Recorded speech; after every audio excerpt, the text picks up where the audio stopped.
how to create LastPass account.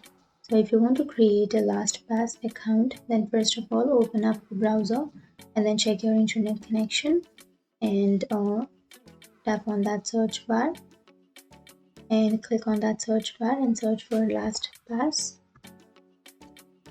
And after searching here, you will have www.lastpass.com. Click on that.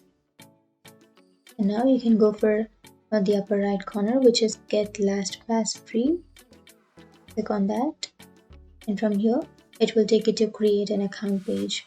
So if you want to create an account, then you can simply enter this valuable information. Or if you want to log in, then here you will have this login information. So to create, simply enter your email address.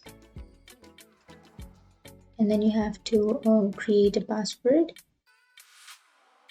And on the next blank, you have to again confirm your password. And then you have to set a reminders, but this is optional. So simply create your password. So your password must meet all of these requirements. So after entering your password, again confirm your password. And after entering all of your information, click on sign up. So that's it. Your account has been successfully created. And if you have any questions, feel free to comment below. Thanks for watching.